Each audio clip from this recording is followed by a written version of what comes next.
बिस्मिल्लाहिर्रहमानिर्रहीम। आपके होस्ट इमरान मान और आप देख रहे हैं डीपीएन टीवी। जी, आज का दिन बड़ा हिस्टोरिकल है और आज क्योंकि ओआईसी का इजलास जो है पाकिस्तान में हो रहा है और ये मैं समझता हूँ कि पाकिस्तान को ये एजाज़ पूरी दुनिया में आज उसको इज़्ज़त मिली है। और जिस तरह के तकरीबन 37 से 38 ममालिक के वज़राए ख़ारजा और कुछ के नायब सदूर और मुख्तलिफ़ ओहदों के जो अरकान और मंदोबीन यहाँ पे तशरीफ़ लाए हुए तकरीबन 700 के लगभग हैं और ये बहुत बड़ा इवेंट हो रहा है और मैं कहता हूँ कि ये एक बहुत बड़ा एजाज़ भी है और हमें इस पर प्राउड करना चाहिए पूरी कौम को कि आज ओआईसी का इजलास हो रहा है। वो 22 और 23 को इस्लामाबाद में होता रहेगा और उसके मुख्तलिफ सेशन चलते रहेंगे।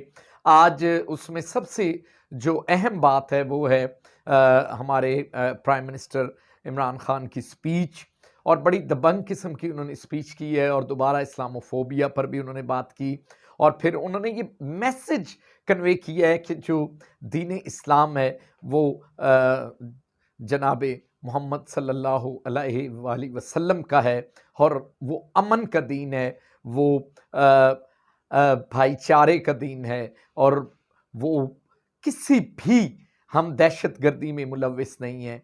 और 1.5 अरब की जो आबादी है मुसलमानों को, उसको कोई भी दहशतगर्दी होती है उसको हमेशा मुसलमानों के साथ जोड़ दिया जाता है और ये इंतहाई ज़्यादती है और मुसलमानों को अपना दिफा करना चाहिए। और हमारा ये इतना मजबूत प्लेटफॉर्म है कि इस पर हम बात करें और पूरी दुनिया को बावर करवाएं कि मुसलमान जो हैं वो हमेशा अमन पसंद है और उनमें ऐसी कोई चीज़ें नहीं है, कोई एलिमेंट नहीं है।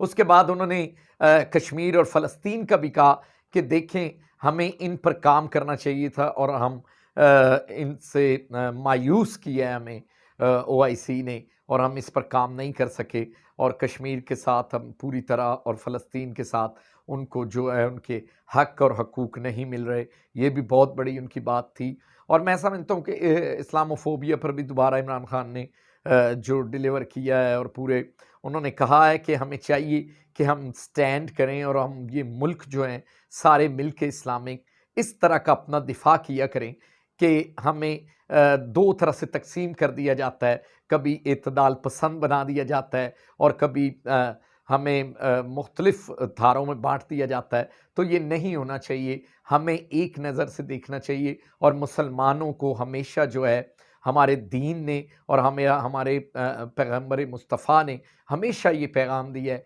कि अमन आतशी और रवादारी का अमन का और रवादारी का सबक है हमारे पास और अल्हम्दुलिल्लाह मुसलमान जो हैं कभी भी किसी दहशतगर्दी का हिस्सा नहीं बने। इमरान खान का ये बड़ा अच्छी स्पीच और दबंग स्पीच थी और ओआईसी का इजलास जो है मुख्तलिफ सेशन उसके चल रहे थे और कल भी चलेंगे। हम इससे आपको अपडेट भी करते रहेंगे। इसके बाद यकीन करें कि इतना दिल जो है कल के और जो वाक़या वो पत्तों में हुआ, इतना दिल दुखा है यकीन करें कि हमें लग रहा है कि हमने इंसानियत की जो नबी करीम सल्लल्लाहु अलैहि वसल्लम की अखलाकियात और इंसानियत की जो तालीम थी, उससे बिल्कुल हम हट चुके हैं और हमारे अंदर इस तरह लग रहा है कि खून है ही नहीं और खून सफ़ेद होने वाली बात जो है वो सच नज़र आ रही है कि एक वो गरीब आदमी जो वो पापड़ फरोश था उसकी वहाँ पे मौत हो गई है और फिर वहाँ पे लोग यकीन करें कि डेड बॉडी पड़ी है और लोग अपने खाने पीने में मशगूल हैं। यार आपने भी अल्लाह के पास जाना है, कोई आपको ये नहीं है कि वो इंसानी जान चली गई है और आप अपनी शादी में महव हुए हैं और वहाँ पे खाने खा रहे हैं। मैं कहता हूँ कि जो लोग इस वारदात में और इस वकूए में मुलव्विस हैं उनको करार वाक़ई सज़ा होनी चाहिए। आप कहते हैं आप उन पे उस पे इल्ज़ामात लगा रहे हैं कि वो जेब तराश था, जो भी था भाई उसको कानून के कटहरे में लाते, उसके कानून के हवाले कर देते।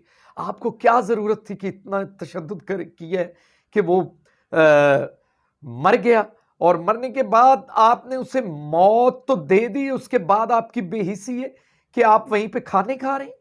यार किस तरह के ये लोग हैं। मैं कहता हूँ आईजी पंजाब और तमाम मुतलका इदारों को सख्ती से और इसमें एफआईआर में जितने लोग भी शरीक हैं इनको करार वाक़ई सज़ा होनी चाहिए।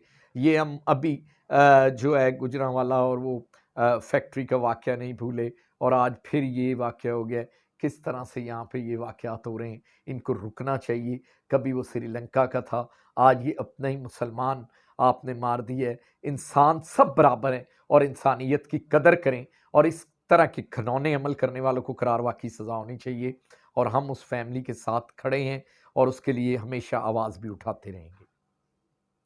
इसके बाद जी वो एक नया आज जो एक कावी मुस्फ़ी जो था उसने आज जी बड़ा, मैं 20 साल से इंक्वायरी कर रहा था, मुझे मियाँ नवाज़ शरीफ साहब के मुतालिक कोई चीज़ नहीं मिली। ओ भाई अब तुम्हें 20 साल के बाद आज याद आ गया, तुम्हारा सर भी झुक गया, तुमने अब माफ़िया भी माँगनी। इसका ऐलान आप पहले ही कर देते, 20 साल आप लगे रहे इस काम में कि माफ़ी के लिए अब आपको वक़्त मिला है, जब यहाँ पे एक ग्राउंड बना हुआ है, एक सियासत में हलचल है। यार अजीब से यहाँ पे तो मेरा ख़्याल है कि ये लतीफ़े और हँसी भी आती है इस किस्म के कामों पे। और फिर जनाब अब जो शोला बयानियाँ हो रही हैं नून लीग की तरफ से और जो दिफ़ा हो रहे हैं, क्या बात है, सदके जाऊँ आपकी सियासत पर। और फिर जो अब तहरीक-ए-इत्तेमाद के लिए 25 तारीख तो अब डन हो गई है और 11 बजे इजलास भी बुला लिया गया है और उसमें देखते हैं कि अब क्या निकलता है। और आज एक माशाल्लाह मौसूफ़ जो हैं अहमद हुसैन दहड़ साहब, उनकी भी कोई वापसी की इंडिकेशन हुई है। उन्होंने भी बयान दाग दिए हैं कि जी इमरान खान के साथ जो नहीं होगा वो फ़लाँ होगा। अब ये मुझे लग रहा है कि जो कुछ 2-4 प्लेयर्स जो बैक फुट पे आए हैं, तो मज़ीद शायद मुझे लग रहा है कि ये आ रहे हैं। लेकिन ये 24 और 25 ये इंतहाई इम्पोर्टेंट हैं और इन दिनों में कुछ भी हो सकता है। और आप देखेंगे कि आने वाले 2 दिन में बहुत सारे जो हैं वो वाज़ेह पैगामात भी आएँगे और आपको नई चीज़ें देखने को मिलेंगी और डेवलपमेंट हो जाएँगी।